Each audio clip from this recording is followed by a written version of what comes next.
के सागर career अकॅडमीच्या या digital प्लॅटफॉर्मवरती मी प्राध्यापक रणजित फरांदे आपणा सर्वांचं सहर्ष स्वागत करतो। विद्यार्थी मित्रांनो, आपण राज्यसेवा पूर्व परीक्षा 2022चं पेपर ॲनालिसिस घेतोय आणि याच्या अगोदर आपण बरेचसे पार्ट पाहिलेले आहेत आणि याच्यामध्ये आपण डिटेलमध्ये ॲनालिसिस घेतोय की याच्या अगोदर PYQ कसे विचारलेले आहेत। आपली जे काही कंबाईनचा जो पेपर आहे त्याची देखील लेक्चर सिरीज याच्या अगोदर पडलेली ती देखील तुम्ही पाहून घ्या की त्याच्यामध्ये पण आपण डिटेलमध्ये ॲनालिसिस घेतलेले। विविध पोलीस भरतीचं देखील डिटेल ॲनालिसिस आपण याच्यामध्ये घेतलेलं आहे। तर आपले के सागर पब्लिकेशनचे काही बुक्स आहेत। याच्यामध्ये महाराष्ट्रातील समाजसुधारक, साहित्यिक, भारतीय विचारवंत व अन्य महनीय व्यक्ती असं आपलं समाजसुधारकांचं पुस्तक आहे। त्याच्यानंतर महाराष्ट्राचा भूगोल 37वी आवृत्ती आहे। महाराष्ट्राचा भूगोल खतीब सरांचं पुस्तक आहे। मॅक्सिमम विद्यार्थी हे खतीब सरांचं पुस्तक वापरतात। त्याच्यानंतर आधुनिक भारताचा इतिहास 1757 पासून ते 2015 सालापर्यंत इतिहास हा के सागर पब्लिकेशनचा आहे। त्याच्यानंतर अत्यंत गाजलेलं जे काही लुसंट जनरल सायन्सचं पुस्तक आहे, लुसंटचं प्राध्यापक रवी भूषण यांनी लिहिलेलं, त्याचं मराठीमध्ये ट्रान्सलेशन करण्याचं काम के सागर पब्लिकेशनने केले। याच्या अंदर के सागर सामान्य विज्ञान, मूळ लेखक प्राध्यापक रवी भूषण, राज्यसेवा पूर्व परीक्षा 4 जून 2023, 22 प्रश्नांपैकी 19 प्रश्न या पुस्तकातील होते व 23 जानेवारी 2022 मधील 23 आउट ऑफ 23 प्रश्न या पुस्तकातील होते। त्याच्यानंतर महाराष्ट्रातील पंचायत राज व नागरी स्थानिक स्वराज्य संस्था, लेखक प्राध्यापक VB पाटील यांच्या अनुषंगाने हे पुस्तक आहे। त्याच्यानंतर polity of India with the special reference to the Maharashtra असं नवीन संसद भवन असलेलं आपलं के सागर पब्लिकेशनचं अत्यंत गाजलेलं पॉलिटीचं बुक आहे आणि हे नवीनच बुक काही नवीन चांगल्या चेंजेसच्या ह्याच्यानुसार आता येत आहे। त्याच्यानंतर सर्व स्पर्धा परीक्षांसाठी उपयुक्त असलेल्या गणित या घटकांमध्ये प्राध्यापक प्रमोद हुमणे यांनी समग्र अंकगणित हे आपलं पुस्तक आहे। त्याच्यानंतर PSI STI ASO पूर्व परीक्षा के सागर पब्लिकेशन याच्यामध्ये विषयनिहाय स्पष्टीकरणात्मक प्रश्नपत्रिका संग्रह 2013 पासून ते 2023 पर्यंतच्या तब्बल 10 ते 12 वर्षांमध्ये प्रश्नपत्रिकांचा पूर्व परीक्षेच्या स्पष्टीकरणात्मक असलेला हा संच आहे। त्याच्यानंतर महाराष्ट्रातील इतिहास भारताच्या पार्श्वभूमीवर के सागर व प्राध्यापक VB पाटील यांच्या अनुषंगाने हा घेतलेला आहे। त्याच्यानंतर जसं आपलं गणितचं पुस्तक आहे त्याच पद्धतीने संपूर्ण बुद्धिमापन असं देखील आपलं बुक आहे। आणि मग आपला हा जो राज्यसेवा प्रिलिम्सचा 2022चा जो पेपर आहे तो आपण चालू केला होता। तर त्याच्यामधील आपण 16व्या नंबरच्या क्वेश्चनपर्यंत आलो होतो। काय म्हणतोय 16व्या नंबरचा क्वेश्चन? हा क्वेश्चन विद्यार्थी मित्रांनो तिथं आल्यानंतर बरेचसे विद्यार्थी मित्रांचे की फसगत झाले। काय प्रश्न आहे की भारतातील खालीलपैकी कोणता हॉटस्पॉट प्रदेश जैवविविधतेला असणारे आपत्तीचिन्ह असलेल्या संदर्भात धोका असलेला आहे? म्हणजे हॉटस्पॉट कुठले? तर 4 हॉटस्पॉट आहेत भारताच्या संदर्भात। हे सर्व विद्यार्थ्यांना माहिती होतं, सोपा प्रश्न होता। 4 हॉटस्पॉट कुठले? तर बघा, आपण साधारणतः हा भारताचा जर मॅप बघितला तर ह्याच्याकडे ईशान्येकडची जी काय राज्य आहेत इथे ईशान्येकडच्या राज्यांमध्ये एक आहे ज्याला पूर्व हिमालय असं म्हणतात। त्याच्यानंतर हितला उत्तर हिमालय असा एक पार्ट आहे। त्याच्यानंतर पश्चिम घाट हा एक पार्ट आहे आणि इकडचा अंदमान निकोबारच्या साईडला सुंदालँड असे 4 पार्ट आहेत। परत एकदा सांगतो, भारताच्या संदर्भात 4 हॉटस्पॉट आहेत। कुठला? उत्तर हिमालय, पूर्व हिमालय, पश्चिम घाट आणि सुंदालँड असे 4 प्रदेश आहेत। पण त्यांनी एक्झामिनर ऑप्शन लय भारी सेट केले होते बघा। उत्तर पश्चिम भारत, त्याच्यानंतर दख्खनचे पठार। आता दख्खनचे पठार मी आता सांगितले का तुम्हाला हॉटस्पॉट मध्ये येत नाही, म्हणजे जैवविविधतेला धोका निर्माण झालाय त्या ठिकाणी ऑलरेडी खूप जास्त जैवविविधता आहे। तुम्ही हे हिमालयाचा विचार करा, जास्तीत जास्त जैवविविधता आहे। ईशान्य भारताचा विचार करा, जास्तीत जास्त जैवविविधता आहे। हिकडचा पश्चिम घाटाचा म्हणजे आपल्या सह्याद्रीच्या पाठचा विचार करा, जास्तीत जास्त जैवविविधता आहे। आणि हिकडचा सुंदालँड म्हणजे काय की बाबा अंदमान निकोबार ऑलरेडी समुद्राचा पार्ट आहे, जास्तीत जास्त त्या ठिकाणी पण जैवविविधता आहे। पर्यावरणाचा प्रश्न आहे। मग आता बघा याच्यामध्ये त्यांनी ऑप्शन कसे फ्रेम केलेत? उत्तर पश्चिम भारत, दख्खनचे पठार आले का? ऑप्शन गेला। उत्तर पूर्व भारत आणि पश्चिम भारत। मॅक्सिमम विद्यार्थ्यांनी रोज हा जो प्रदेश आहे तुम्हाला मी काय सांगितलं, हा प्रदेश हॉटस्पॉट मध्ये येतो, पण हा काय आहे? पश्चिम घाट आहे। काय आहे तो? पश्चिम घाट। आणि ह्या ठिकाणी रोज रेग्युलर पश्चिम घाट वाचण्याची सवय लागलेली असते। इथं बऱ्याचशा विद्यार्थ्यांनी पश्चिम भारत ह्या पश्चिम भारताला पश्चिम घाटच वाचलं किंवा पश्चिम भारताला पश्चिम घाटच समजलं, पश्चिम भारत म्हटलं की तुम्ही हा गुजरात बिजरात राजस्थानचा काय पार्ट पण येतो ना, लक्षात घ्या. पश्चिम भारत म्हटलं की त्याच्यामध्ये गुजरातचा प्रदेश येईल, राजस्थानचा काय पार्ट येईल, सगळाच भाग पश्चिम घाटामध्ये येत नाही ना. त्याच्यामुळे पश्चिम भारत हा ऑप्शन येणार नव्हता. मॅक्सिमम विद्यार्थ्यांनी पश्चिम भारतला केलं. त्याच्यामुळे अशा पद्धतीच्या चुका झाल्या नाही पाहिजे. तुम्ही क्वेश्चन आणि त्याचे ऑप्शन हे बारकाव्यानेच वाचले पाहिजेत. त्यावेळी त्याच वेळी तुम्ही जे मार्क्स आपल्या हातात न जातात ना ते आपण टाळू शकतो. आता बघा, या ठिकाणी पश्चिम घाट जर असतं तर उत्तर 100% बरोबर आलं असतं. इथं भारत दिले, हळूच त्या एक्झामिनरनं फसवले.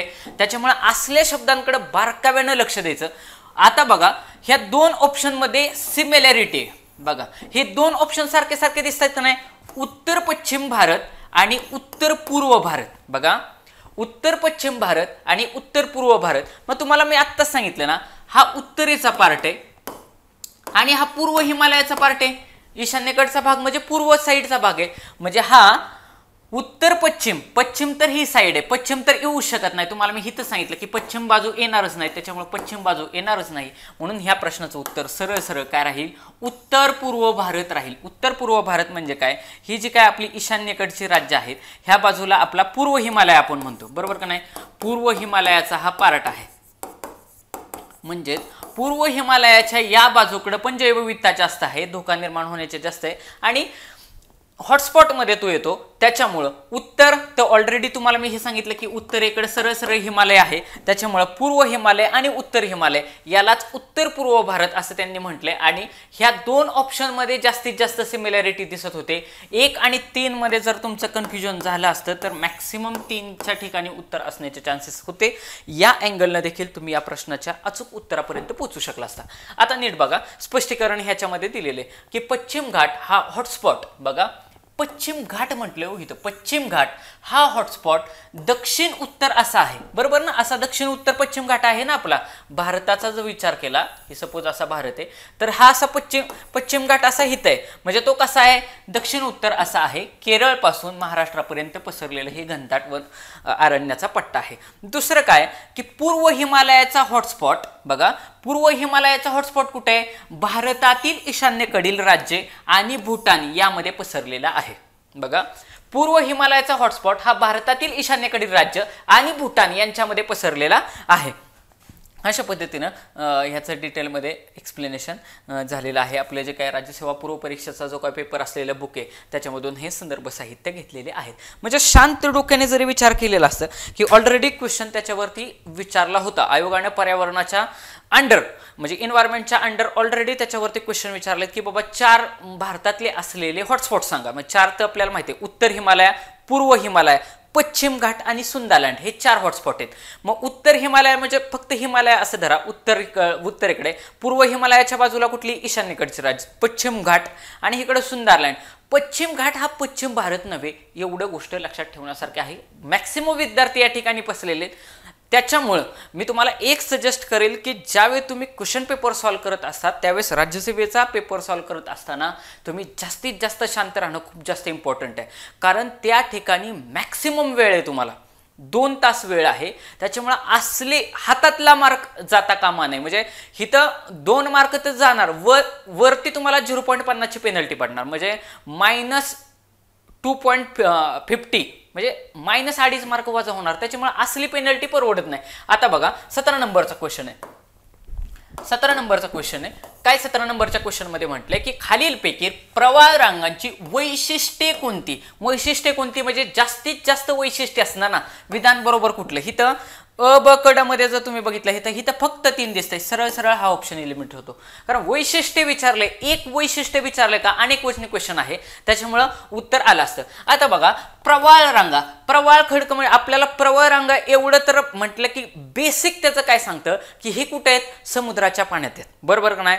आपलं जे काय लक्षद्वीप आहे हे लक्षद्वीप ऑलरेडी प्रवाळ खडकांपासून तयार झालेले आहे. म्हणजे कोरल रिप आपण ज्याला इंग्लिशमध्ये असं म्हणतो. किंवा ऑस्ट्रेलियाचं जे काय कोरल रिप आहे हे जगातलं सगळ्यात मोठं आहे, सुंदर आहे, म्हणजे विविध रंगांनी ते बनलेलं आहे. म्हणून ऑस्ट्रेलियाच्या कोरल रिपचा विचार करा, कुठं आहे ते, समुद्रात आहे. मग आता ह्याच्यातले ऑप्शन जर तुम्ही नीट बारकाव्याने वाचत आला तर हे पाण्याखालील उष्णकटिबंधीय परिस्थितिकेचे तंत्र आहे. बघा इथं कीवर्ड आहे का नाही, पाण्याखाली. ह्या ठिकाणी कीवर्ड भेटतो ना पाण्याखाली, कारण प्रवाळ हे कुठे येतं, पाण्याखाली आहेत, म्हणजे 4 हा ऑप्शन मध्येच पाहिजे. इथं 4 आहे, इथं पण 4 आहे, म्हणजे हा ऑप्शन तर गेला. 3 ऑलरेडी तर घालवला होता, ऑप्शन नंबर 1 तर गेला. बरं, आता आपण वाचत येऊ विधान कसे कसे दिलेत. तिसरं विधान जर वाचलं असतं तुम्ही की ही वनस्पती व प्राणीजन्य श्रीमंत विविधता दर्शवते. म्हणजे ही जी काय विविधता आहे, ह्या वनस्पती आणि प्राणीजन्य विविधता यांचा रिचनेस याच्यामधून दिसतो. 100% बरोबर आहे, कारण पाण्यामध्ये जास्तीत जास्त जीव राहतात, जास्तीत जास्त वनस्पती राहतात, त्याच्यामुळं जीवांची खूप मोठी जैवविविधता आपल्याला समुद्राच्या पाण्याखाली पाहायला भेटते. म्हणजे हे विधान अत्यंतिक जनरल स्टेटमेंट केलेलं आहे, आणि जनरल स्टेटमेंट हे रॉंग नसतं. म्हणजे तिसरा ऑप्शन आहे, हा तिसरा ऑप्शन करेक्ट असण्याचे जास्तीत जास्त चान्सेस आहे. इथं ऑप्शन नंबर 3 नाही, ऑप्शन गेला, म्हणजे या प्रश्नाचं उत्तर वरीलपैकी सर्व असं आहे. मग आता बघा, आपण सरळ सगळे वाचत येऊ. सगळेच्या सगळे पॉझिटिव्ह स्टेटमेंट दिलेले आहेत. बघा, हा पृथ्वीवरील सर्वात प्राचीन असा सजीव समूह आहे. एकदम पॉझिटिव्ह स्टेटमेंट आहे का, त्याच्यामुळं बरोबर असण्याचे जास्तीत जास्त चान्सेस आहेत. नाकारायचं नाही. जोपर्यंत 100% तुम्हाला माहिती नाही तोपर्यंत अविधान चुकीचं करायचं नाही. हे तुम्हाला मी अगोदरच बऱ्याचशा व्हिडिओमध्ये सांगितलेले की हा पृथ्वीवरील सर्वात प्राचीन सजीव समूह आहे, बरोबर. त्याच्यानंतर हे जैव इंधन म्हणजे बायोमास उत्पादक आहे. इथं ब्रॅकेटमध्ये दिले का नाही, तुम्हाला मी अगोदरच सांगितले की ब्रॅकेटची ट्रिक. जर आयोग एखादी गोष्ट जर ब्रॅकेटमध्ये दिली असेल तर मॅक्सिमम चान्सेस ते बरोबर असण्याचे असतात. हे जैव इंधन म्हणजे काय, बायोमास उत्पादक आहे. ही विधान पॉझिटिव्ह आहे, बरोबर आहे. त्याच्यानंतर वनस्पती व प्राणीजन्म श्रीमंती विविधता याच्यामध्ये आहे, म्हणजे वनस्पती आणि प्राण्यांचा रिचनेस याच्यामध्ये आहे. हेही प्रवाळांच्या बाबतीत खरं विधान आहे. आणि प्रवाळांच्या बाबतीत आपण सगळ्यात पहिल्यांदा बघितलेलं विधान लास्ट कडून सुरुवात केली होती आपण. प्रवाळ म्हटलं की ऑलरेडी ती पाण्याखाली येणार. पाण्याखालील उष्णकटिबंधीय परिस्थितिकी तंत्र हे प्रवाळांच्या संदर्भात बरोबर असलेले विधान आहेत. ही चारही स्टेटमेंट कशा आहेत विद्यार्थी मित्रांनो, बरोबर आहेत. म्हणजे पॉझिटिव्ह अप्रोच जर तुम्ही ठेवला असता वरीलपैकी सर्वला, तरी देखील तुमचं उत्तर बरोबर आलं असतं, जर यदा कदाचित तुम्हाला काहीच माहिती नसतं तर. त्याच्यानंतर पुढचं 18 नंबरचा प्रश्न. आता हा जो काही प्रश्न आहे, हा प्रश्न बऱ्याच विद्यार्थ्यांना म्हणजे तोपर्यंत माहिती नव्हता. आता बघा काय विचारले, अल्फा बीटा व गॅमा विविधता. अल्फा बीटा व गॅमा विविधता म्हणजे काय. इथं काय म्हटले, वो विविधता. तुम्ही एवढं बारक्या म्हणा, बऱ्याचशा विद्यार्थी मित्रांना माहिती की बाबा अल्फा बीटा गॅमा हे कुठे आहेत, सायन्समध्ये. पण क्वेश्चन आपले कुठं चालले आहेत, जॉग्राफीच्या नंतर इन्व्हायरमेंट म्हणजे पर्यावरणाच्या अंदर चालले आहेत. म्हणजे हा क्वेश्चन विविधतेवरून आपल्या एवढं तर कळायला पाहिजे होतं की हे काय, हे पर्यावरणाचा क्वेश्चन आहे. मग जर पर्यावरणाच्या अँगलनंच तो सोडवणं महत्वाचं आहे. इथं काय म्हटले, अल्फा बीटा गॅमा विविधता म्हणजे काय, म्हणजे एक व्याख्या विचारली. आणि तुम्ही जर इंग्लिशमध्ये वाचलं असतं ना तर तुमच्या लक्षात आलं असतं की इंग्लिशमध्ये क्वेश्चन असा होता की व्हॉट इज वरून लक्षात आलं असतं की तुमचा जो काय क्वेश्चन विचारलाय हा क्वेश्चन कसा असणार आहे, सिंग्युलर असणार आहे. बघा, ह्या इज वरून तुमच्या लक्षात आलं असतं what is the alpha beta and gamma असं क्वेश्चन होता तिथं. त्या ठिकाणी इंग्लिशमध्ये जर वाचलं असतं त्या व्हॉट इज वरून लक्षात आलं असतं. व्हॉट आर असं जर विचारलं असतं तर तुम्हाला लगेच लक्षात आलं असतं की उत्तर हे जे काय हे मल्टिपल ऑप्शनमध्ये येणार आहे. म्हणजेच बघा, खालीलपैकी कोणती विधाने बरोबर आहेत, ह्या इज वरून लक्षात आलं असतं. ह्याच्यावरून सरळ विचारताय की बाबा एखादी व्याख्या असण्याची जास्तीत जास्त चान्सेस आहेत. मग बघा, अल्फा बीटा व गॅमा विविधता म्हणजे काय, सजीवांची श्रीमंती, सिम्पसन्स विविधता सूची, जैव विविधता मोजण्याचे भौगोलिक प्रमाण, व्हिटा कारणे 1972 यांनी सुचवलेला शब्दार्थ. मग आता बघा, 1 आणि 2 बरोबर, फक्त 2 बरोबर, फक्त 3 बरोबर, फक्त 3 आणि 4 बरोबर. आता बघा, हिथं विविधता म्हणताय म्हणजे ह्या ठिकाणी कीवर्ड आहे. मग विविधता कुठं दिसताय, हिथं विविधता आहे, हिथं पण विविधता आहे, बरोबर. म्हणजे ह्या 2 ठिकाणी तर उत्तर असण्याचे जास्तीत जास्त चान्सेस आहेत. मग एक तर तुमचं उत्तर 2 आणि 3 ऑप्शनमध्ये पाहिजे, 2 आणि 3 ऑप्शनमध्ये पाहिजेत, सगळीकडं त्या ठिकाणी ठेवलेले आहेत. मग ह्याच्यातून काढता काय येते, एक तुम्हाला उत्तरामध्ये नकोय, ऑप्शन गेला. 4 उत्तरामध्ये असणार नाही, ऑप्शन गेला. एक तर 2 तरी पाहिजे किंवा 3 तर पाहिजे कीवर्डनुसार. मग या प्रश्नाचं उत्तर सिंग्युलर असण्याचे जास्तीत जास्त चान्सेस आहेत. मग सिम्पसन विविधता सूची आणि तिसरा ऑप्शन दिलाय असा की जैवविविधता मोजण्याचे भौगोलिक प्रमाण. तुम्ही जर बारकाव्याने जो ऑप्शन वाचला तर ह्या ऑप्शनकडे बघूनच स्वतःच ऑप्शन असं सांगतोय, कारण इन डिटेल एक्सप्लेन केलेलं आहे. आणि ऑप्शनकडे बघितल्यावरती लगेच तुमच्या लक्षात येईल की जैवविविधता मोजण्याचे भौगोलिक प्रमाण म्हणजेच काय असणार आहे, अल्फा बीटा गॅमा विविधता असणार आहे. म्हणजे या प्रश्नाचं उत्तर ऑप्शन नंबर 3 असणार आहे. बघा विद्यार्थी मित्रांनो की बाबा आपण 50-50 वरती तर सहजच आलो होतो. 50-50 पर्यंत क्वेश्चन न्यायचा म्हणजे न्यायचाच. तुम्ही 50-50 वरती क्वेश्चन नेला ना की सहजासहजी उत्तरापर्यंत पोहोचण्याची तुमची प्रोबॅबिलिटी वाढते, म्हणजे उत्तर म्हणजे स्कोर वाढण्याचे जास्तीत जास्त चान्सेस आहेत. हा क्वेश्चन 50-50 नेण्यासाठी तुमच्या हे लक्षात आलं होतं की 2 आणि 3 मध्ये कीवर्ड दिलाय विविधता, त्याच्यावरून 2 आणि 3 मध्ये उत्तर असण्याचे जास्तीत जास्त चान्सेस आहेत, बाकीचे ऑप्शन येणार नाहीत. आता जर तिसरा ऑप्शन जर तुम्ही बघितला, अल्फा बीटा गॅमा हे जैवविविधता मोजण्याचे भौगोलिक प्रमाण आहेत. आता ह्या अल्फा बीटा गॅमा म्हणजे काय,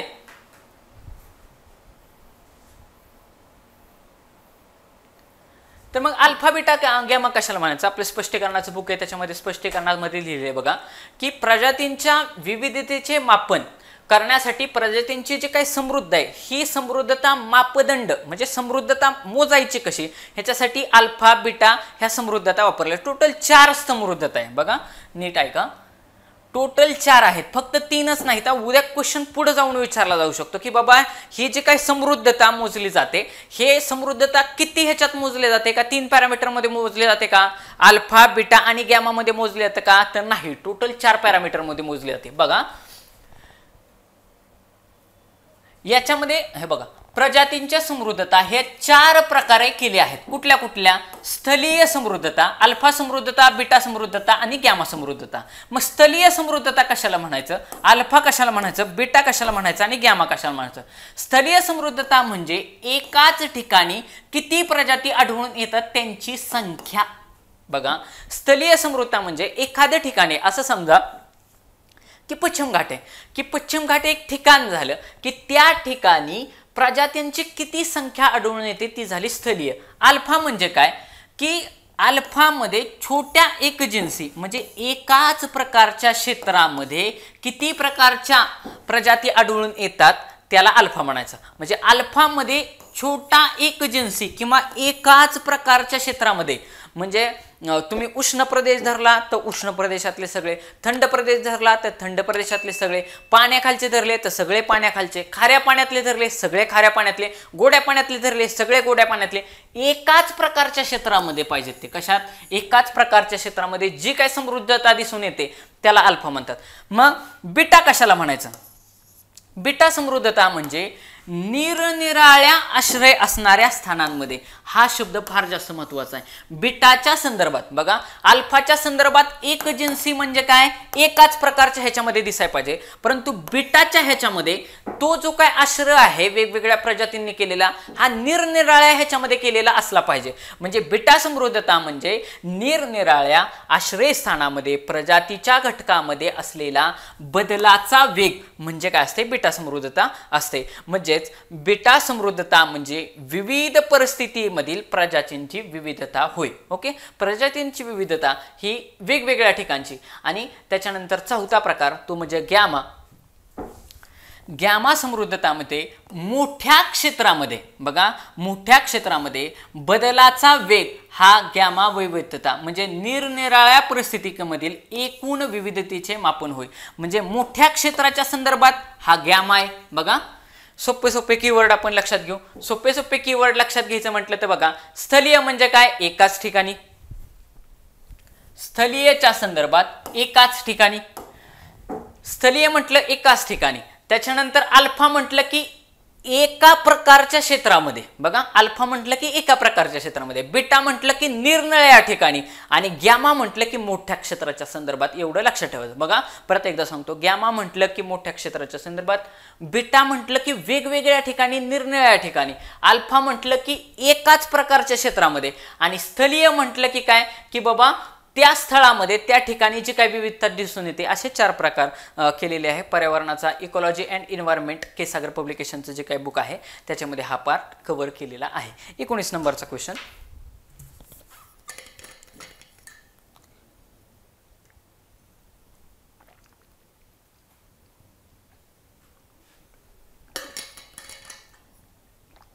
बघा 19 नंबरच्या क्वेश्चन मध्ये जोड्या लावा.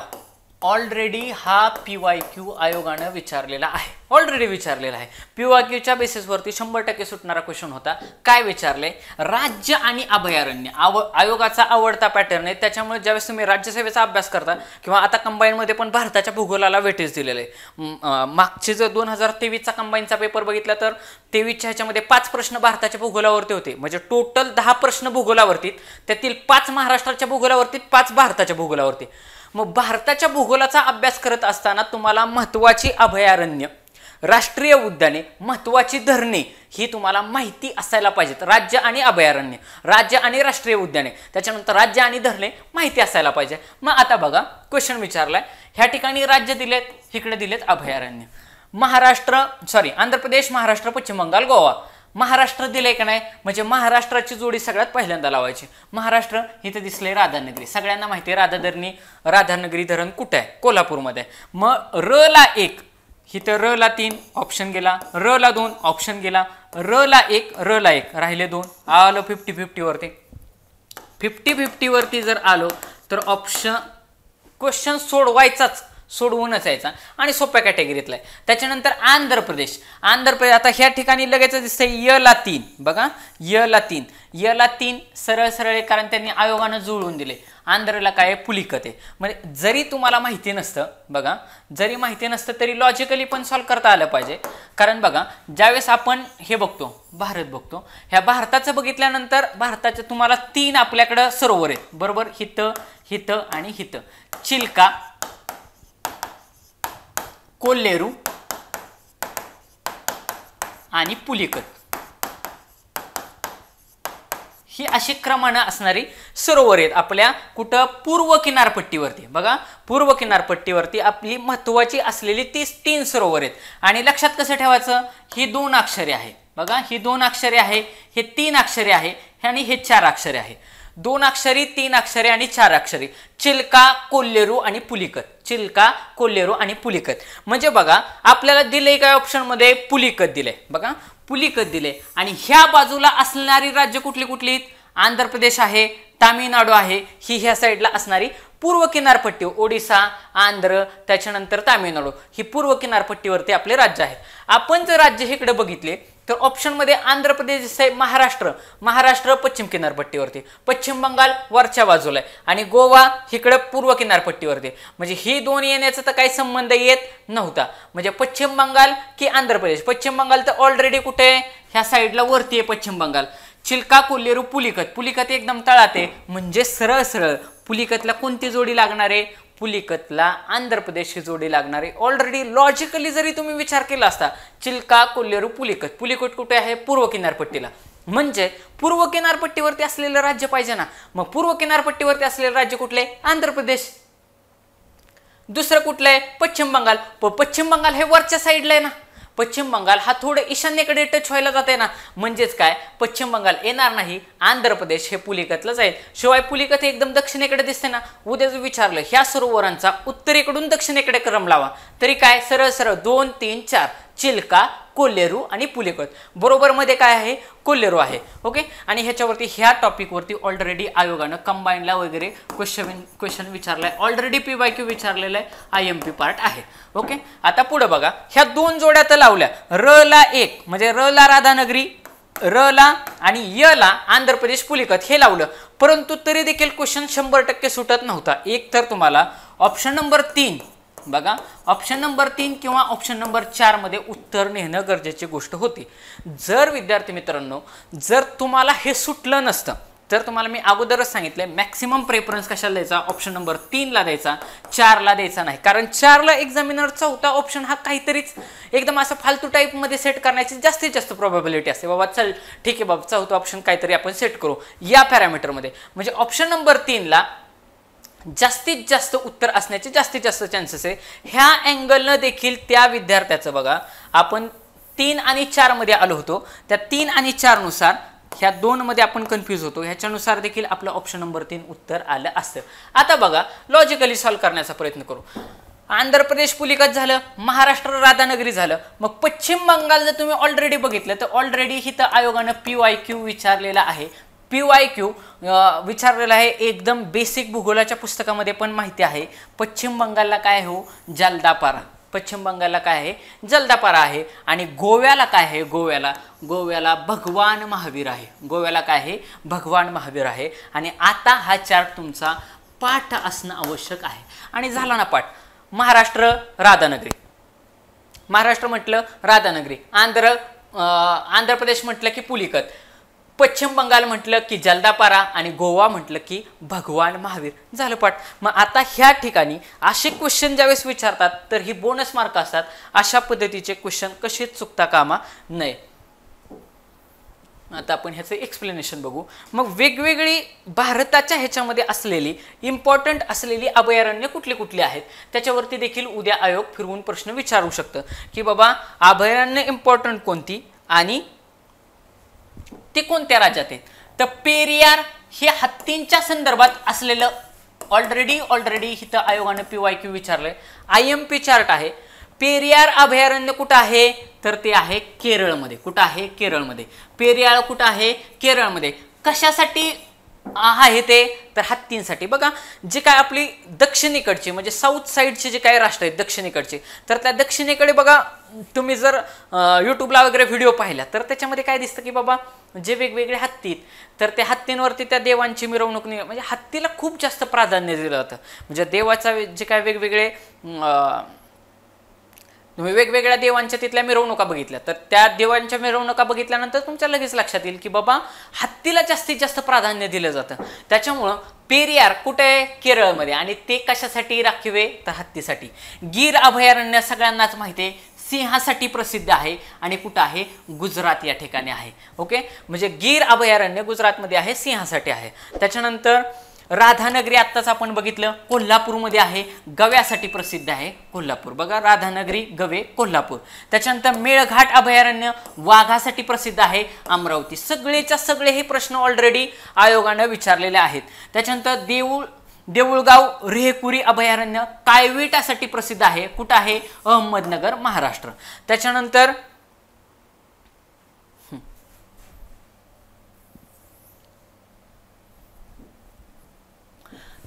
सवाई मानसिंग अभयारण्य सवाई माधोपूर राजस्थानमध्ये आहे. कुठं, सवाई मानसिंग हे कुठं आहे, राजस्थानमध्ये आहे.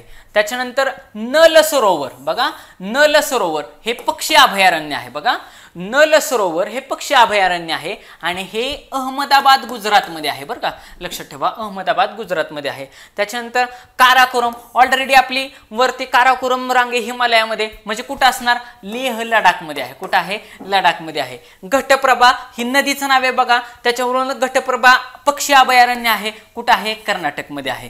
त्याच्यानंतर पुलिकत आत्ताच बघितलं आपण, पुलिकत कुठं आहे, आंध्र प्रदेशमध्ये आहे. आणि त्याच्यानंतर बऱ्याच वेळा आयोगाने प्रश्न विचारला ह्या सिमलीपालवरती. बघा सिमलीपाल बऱ्याच वेळा आयोगाने विचारलाय, इम्पॉर्टंट आहे. सिमलीपाल आहे ओडिसामध्ये. कुठं आहे, ओडिसामध्ये आहे. त्याच्यानंतर मधुमलाई आहे तामिळनाडू, निलगिरी प्रदेशाचा भाग आहे. मधुमलाई आहे तामिळनाडूमध्ये आणि रंगनथिट्टू हे आहे कर्नाटकमध्ये, म्हैसूर या ठिकाणी. बघा रंगनथिट्टू पक्षी अभयारण्य कुठं आहे, कर्नाटक. ऑलरेडी हे सगळेच्या सगळे क्वेश्चन आयोगाने बऱ्याच वेळा विचारलेले आहेत, इम्पॉर्टंट आहेत. बघा परत एकदा सांगतो, रंगनथिट्टू कर्नाटक, मधुमलाई तमिळनाडू, सिमलीपाल ओडिसा. बघा सिमलीपाल ओडिसा, पुलिकत आंध्र, घटप्रभा कर्नाटक, काराकोरम वरती आहे हिमालयाचा पार्ट, लेह लडाख. त्याच्यानंतर नल सरोवर कुठे आहे, गुजरातमध्ये. त्याच्यानंतर सवाई मानसिंग राजस्थान, देऊळगाव रेहकुरी ऑलरेडी काळविटांसाठी प्रसिद्ध आहे, प्रश्न आयोगाने विचारलेला आहे, अहमदाबाद, महाराष्ट्र. मेळघाट वाघासाठी प्रसिद्ध आहे, अमरावती. राधानगरी गव्यासाठी प्रसिद्ध आहे, कोल्हापूर, महाराष्ट्र. त्याच्यानंतर गीर अभयारण्य गुजरातमध्ये आहे आणि पेरियार हत्तीसाठी प्रसिद्ध आहे, केरळमध्ये आहे. अशा पद्धतीने विद्यार्थी मित्रांनो अभयारण्याचा जो काय पार्ट आहे तुम्ही ह्याच्या पाठीमागचा पण तुम्ही क्वेश्चन पेपर काढून बघा. आयोगाचा क्वेश्चन पेपर म्हटलं की तुम्हाला अभयारण्यावरती क्वेश्चन विचारलेले दिसतातच. त्याच्यामुळं भारताच्या संदर्भात जे काय वेगवेगळी अभयारण्य असतील महत्त्वाची ती पाठ करून टाकायची. सपोज दुधवा कुठे आहे, उत्तर प्रदेशमध्ये. म्हणजे ह्या सगळ्या लगेच तुम्हाला क्विक तुम्हाला आठवलं पाहिजे. राज्य सांगितलं की लगेच तुम्हाला अभयारण्य आठवलंच पाहिजे. अशा पद्धतीनं जे आयोगानं पहिल्यांदा विचारले ते इम्पॉर्टंट समजून सुरुवातीला ते पाठ करत बसायचं. बघा, जे आयोगानं विचारले ते सुरुवातीला पाठ झाल्यानंतर मग बाकीच्याकडे हात घालायचा. तोपर्यंत दुसरीकडे हात घालायचा नाही. कारण आयोगानं जेवढं विचारलंय त्याच्या बेसिसवरती 100% क्वेश्चनच्या उत्तरापर्यंत तुम्ही जाताच. त्याच्यामुळे सुरुवातीला जे आयोगानं विचारले ते पाठ करण्याकडे भर दिला पाहिजे. त्याच्यानंतर 20 नंबरचा क्वेश्चन आहे पर्यावरणाचा. बघा, खाली रासायनिक पर्यावरणात दिसते का नाही, इथं पर्यावरण शब्द म्हणजे पर्यावरणाचा क्वेश्चन आहे. रासायनिक पर्यावरणात खालीलपैकी कोणत्या घटकांचा समावेश होतो? बघा, रासायनिक पर्यावरणामध्ये खालीलपैकी कोणत्या घटकांचा समावेश होतो? खाली ऑप्शन दिलेत 1, 2, फक्त 2, 3, 4 आणि यापैकी नाही. बघा, तापमान व माती. आता ज्यांनी पर्यावरणाचा बेसिक अभ्यास केला असेल का नाही त्यांना माहिती हा तापमान. बघा, तापमान हा ऑलरेडी भौतिक घटक आहे. भौतिक. माती पण भौतिक घटक आहे. रासायनिक घटकामध्ये काय केमिकल दिसायला पाहिजे. हा तापमान हा ऑलरेडी भौतिक घटक आहे. म्हणजे ऑप्शन नंबर 1 येणार नाही. पहिला ऑप्शन गेला. आता दुसरा बघा, माती हा पण भौतिक घटक आहे. माती हा पण काय आहे, भौतिक घटक आहे. त्याच्यामुळे हाही ऑप्शन गेला असता. आता अजून एक बघू, इथं जैव घटक दिले का नाही. जैव घटक विचारले कसले घटक, रासायनिक घटक. इथं जैव घटक चौथा ऑप्शन मानवी क्रिया व जैव घटक. हा सरळ जैविक घटक आहे ना.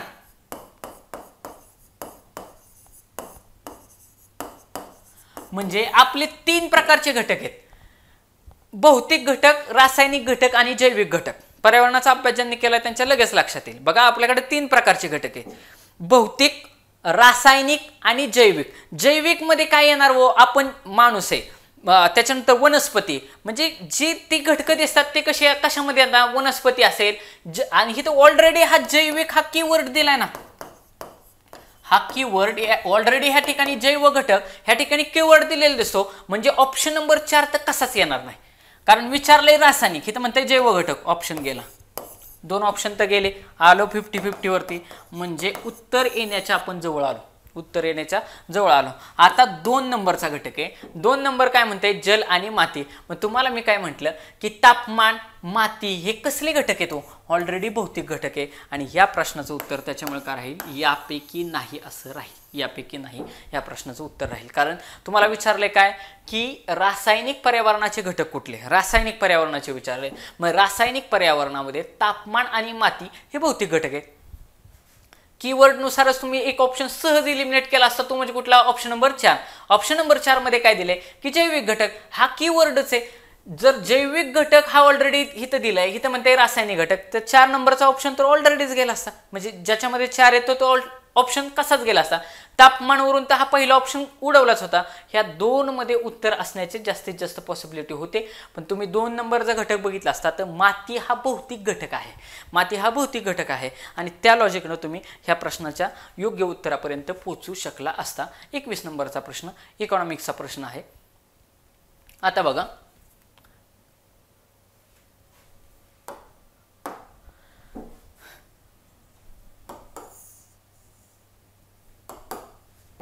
काय विचारलंय की भारतातील भाववाढीत पुरवठा बाजूच्या घटकाचे प्राबल्य असल्याने खालील दीर्घकालीन धोरण उपयुक्त ठरू शकते. नीट बघायचं क्वेश्चन काय विचारलंय ते. असं म्हणते, उद्या ह्या नसत्या क्वेश्चन वरून म्हटलं तरी भविष्यातला MCQ तयार होऊ शकतो. कसा, काय म्हणते, भारतातील भाववाढीत पुरवठा बाजूच्या घटकाचे काय आहे, प्राबल्य. म्हणजे लक्षात ठेवायचं, भारतामध्ये पुरवठा बाजूचे नेहमी काय प्राबल्य. आपल्याकडे 2 बाजू असतात. बघा, 2 बाजू असतात, मागणी आणि पुरवठा. ह्या 2 बाजू आहेत. आणि ह्या 2 बाजूवरती आयोगाने वेळोवेळी प्रश्न विचारलेत की बाबा मागणीची साईड कुठली आणि पुरवठ्याची म्हणजे सप्लाय साईड कुठली.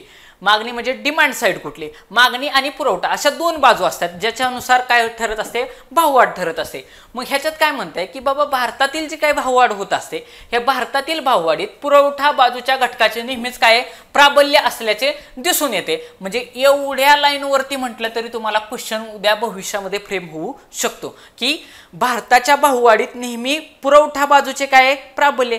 का पुरवठा बाजूचे प्राबल्य असेल मला सांगा ना, की सपोज ज्या काही नैसर्गिक आपत्ती आहेत,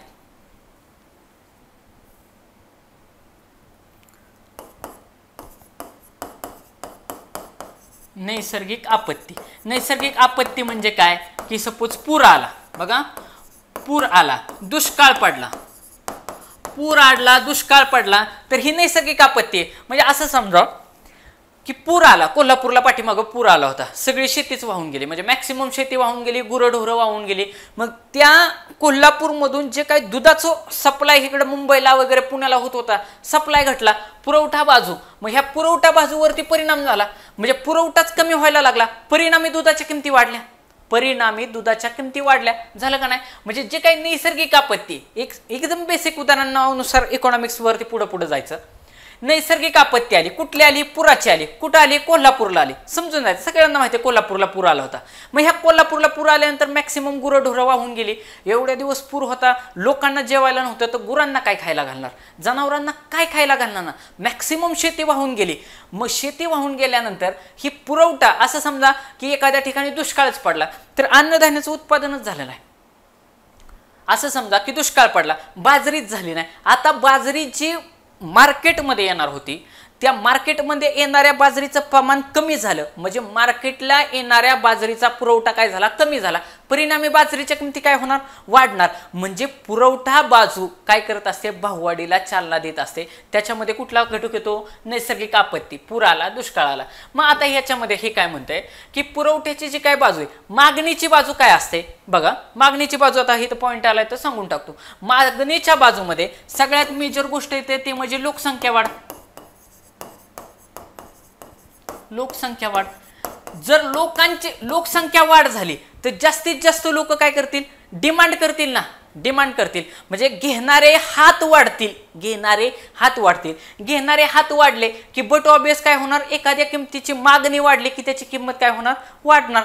ही मागणीजन्य बाजू झाली. त्याच्यानंतर 2 नंबर आपण काय सांगू शकतो की बाबा लोकांचे पगार वाढले, ज्याला आपण काय म्हणतो वैयक्तिक उत्पन्न, म्हणजे इकॉनॉमिक्सच्या भाषेमध्ये सांगायचं झालं तर वैयक्तिक उत्पन्नामध्ये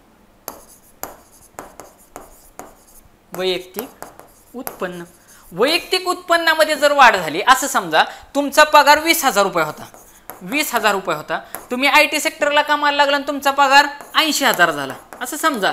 आता तुमचा काय झाला, पगार वाढल्यानंतर आपोआप तुम्ही काय करणार, वेगवेगळ्या वस्तू खरेदी करायला सुरुवात करणार. म्हणजे तुमची मागणी, तुम्ही मार्केटमध्ये मागणी वाढवणार, मागणी वाढली की आपोआप काय होणार, भाववाढ होणार. म्हणजे भाववाढीच्या संदर्भात हे 2 गोष्टी. आणि आयोग काय करतं, हिकडचं फॅक्टर हिकडे विचारतं, हिकडचे फॅक्टर हिकडे विचारतं आणि सांगतं की मागणीजन्य कुठलं, पुरवठाजन्य कुठलं. त्याच्यामुळे लॉजिकली एखादा आपल्या जवळचं एक्झाम्पल लक्षात ठेवून हे लक्षात ठेवण्याचं काम करायचं. ही भाववाढीची काय आहेत, कारण आहेत, भाववाढीची कारणे आहेत. मग आता क्वेश्चनकडे येऊ आपण. क्वेश्चन बघा काय म्हणतोय की भारतातील भाववाढी पुरवठा बाजूच्या घटकाचे प्राबल्य असल्याने खालीलपैकी कोणती दीर्घकालीन धोरण आपल्याला उपयुक्त ठरू शकते. मग आता बघा, बदलती उत्पादन रचना, उत्पादन ही ऑलरेडी पुरवठा बाजूच्या संदर्भात आहे का, 100%. म्हणजे अविधान पाहिजे म्हणजे पाहिजेलच. या ठिकाणी 1 आहे, फक्त 2, 3, फक्त 3 आणि 4 ऑप्शन हे 2 गेले, म्हणजे आलो 50-50 वरती. नियोजित आयात धोरण, वाहतुकीवरती भर, नाशवंत वस्तूची साठवण सुविधा. साठवण ही पुरवठ्याच्या संदर्भात आहे का, 100% आहे. बघा ना, आपण ग्रामीण भागातली मुले, शेतकऱ्यांची मुले की बरेचशी लोक काय करतात, त्यात कांद्याची चाळ करतात, बरोबर का, कांद्याची चाळ करतात. ह्या दिवसामध्ये कांद्याची चाळ करतात, उन्हाळ्याच्या दिवसामध्ये, आणि ऑगस्टमध्ये त्याची जास्तीत जास्त कांद्याला भाव येतो. आणि मग कांद्याला भाव आल्यानंतर काय करतात की ती चाळीतले कांदे विकतात आणि पैसे शेतकऱ्यांना बऱ्यापैकी भेटतात. मग आता ह्याच्यावरून तुम्ही लक्षात घ्या की साठवणीची सुविधा ही असली पाहिजे, कारण जी काय शेतीतला जो काय माल आहे हा कसा आहे, नाशवंत स्वरूपाचा आहे. मग नाशवंत वस्तूसाठी साठवणीची जर ही केली तर ही 100% साठवणीची सुविधा ही सरळ सरळ पुरवठा बाजूला इंडिकेट करते, बरोबर का नाही. मग ही जर पुरवठा बाजूला इंडिकेट करते म्हणजेच ऑप्शन नंबर 4 उत्तरामध्ये पाहिजेल म्हणजे पाहिजेलच. हिथं ऑप्शन नंबर 1 आणि 2 आहेत, ऑप्शन गेला.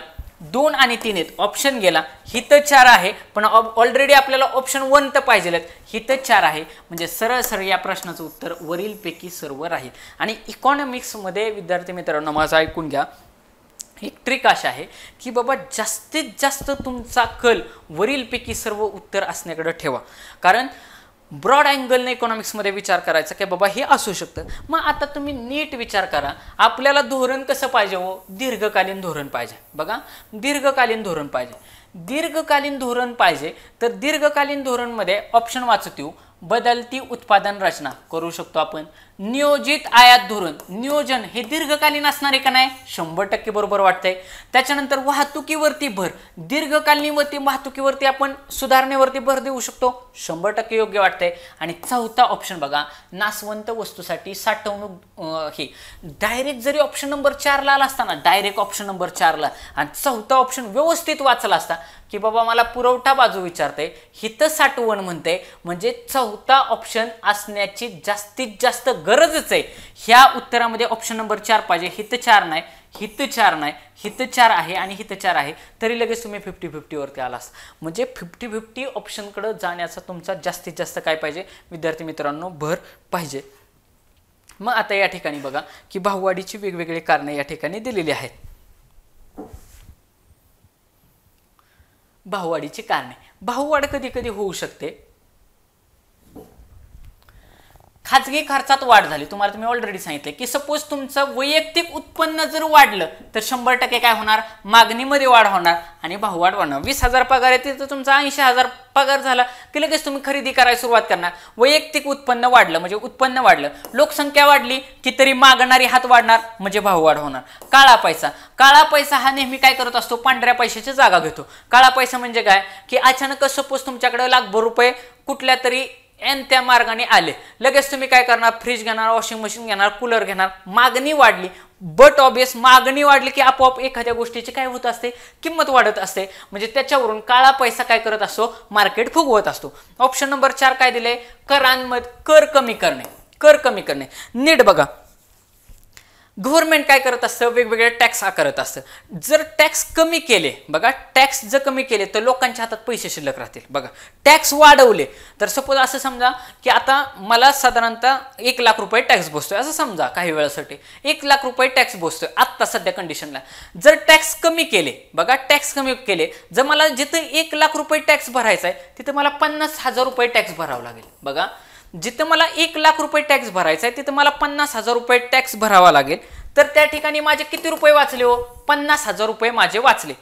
म्हणजे माझ्या खिशात आता जे 50,000 रुपये मी गव्हर्नमेंटला देणार होतो ते माझ्या आता 50,000 रुपये माझ्या खिशात राहिले. मग मी काय करणार, हे 50,000 रुपयाचं लगेच काहीतरी खरेदी करायला बघणार, म्हणणार चला वॉशिंग मशीन आणू, कूलर आणू, चांगला मोबाईल घेऊ, आयफोन घेऊ. म्हणजे या पद्धतीनं काय होत असते, आपोआप मागणी साईड वाढत असते. मग मागणी वाढली की आपोआप काय होत असते, चलन वाढ होत असते. हे काय, कर कमी करणे. म्हणजे सरकार काय करत असतं, मंदी आली की कर कमी करतं बघा, आणि भाववाढ झाली की करांचं प्रमाण वाढवतं. स्वस्त पैशाचं धोरण, ज्याला चिप मनी पॉलिसी असं म्हणतात बघा, चिप मनी पॉलिसी असं म्हणतात. मग चिप मनी पॉलिसी कधी सरकार करतं की बाबा मंदीचा काळ आला की मार्केटमध्ये पैसे फिरणं गरजेची गोष्ट आहे, जेणेकरून भाववाढ होईल. म्हणून चिप मनी पैशाचं धोरण जर स्वीकारलं तर बँकांमधून लोकांना सहजरित्या कर्ज भेटतं. त्याच्यावरून हे काय त्याला म्हणतात, स्वस्त पैशाचे धोरण. त्याच्यानंतर शासकीय खर्चात वाढ. शासकीय खर्चात वाढ म्हणजे काय की आता एखाद्या ठिकाणी ब्रिज बांधायचा आहे, ब्रिज बांधायला घेतला की त्या ठिकाणी काय लागणार, सरकार काय करणार, पैसे ओतणार. ते ब्रिज बांधण्यासाठी कोणतरी कॉन्ट्रॅक्टर घालणार. मग परिणामी काय करणार, ते कॉन्ट्रॅक्टर सगळीकडून सिमेंट आणणार, कुठं वाळू आणणार, दगडी आणणार, विटा आणणार, स्टील आणणार. म्हणजे वेगवेगळ्या दुकानांकडून मटेरियल उचलणार, त्या दुकानदारांना पैसे भेटणार, ते दुकानदार ते पैसे दुसरीकडे वापरणार बघा. शिवाय एखादं ब्रिज बांधायचा आहे तर त्या ठिकाणी कामगार लागणार, इंजिनियर लागणार, मॅनेजर लागणार, डिझायनर लागणार, लोकांना काम भेटणार. लोकांना काम भेटलं की लोकांच्या हातात पैसे येणार. म्हणजेच काय होणार की शासकीय खर्चात जर वाढ केली, मंदीच्या काळामध्ये नेहमी शासन काय करत असतं, शासकीय खर्चात वाढ करत असतं. शासकीय खर्चामध्ये जर वाढ केली तर परिणामी वस्तू आणि सेवांच्या मागणीत वाढ होते आणि काय होते, चलनवाढ होते, मंदी कमी होते. तुटीचा अर्थभरणा, तुटीचा अर्थभरणा आपण कधी करतात, मंदीच्या काळामध्ये. म्हणजे सरकार काय करतं, तूट भरण्यासाठी रिझर्व्ह बँकेकडून वगैरे कर्ज घेतं.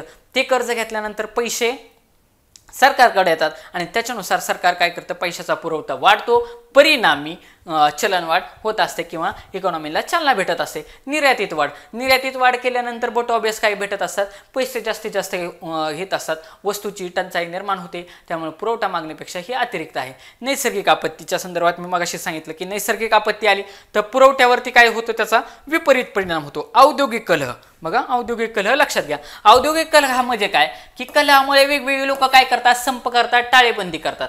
मग संप केला की ऑलरेडी पुरवठ्या बाजू घटतो, पुरवठा बाजू घटली की आपोआपच काय होत असते, वस्तूची किंमत वाढत असते. नैसर्गिक आपत्तीमध्ये पण मी तुम्हाला सांगितलं पूर आला, दुष्काळ आला, त्यामुळे पण काय होतं, पुरवठा कमी होतो, परिणामी वस्तूची किंमत वाढते. उत्पादन घटकाची टंचाई, उत्पादन घटकाची टंचाई म्हणजे काय की सपोज भांडवल कमी पडलं, जमीनच कमी पडली, भांडवल कमी पडलं तर उत्पादनच होणार नाही, परिणामी पुरवठा बाजू कमी होणार आणि वस्तूची किंमत वाढणार, म्हणजे भाववाढ होणार. त्याच्यानंतर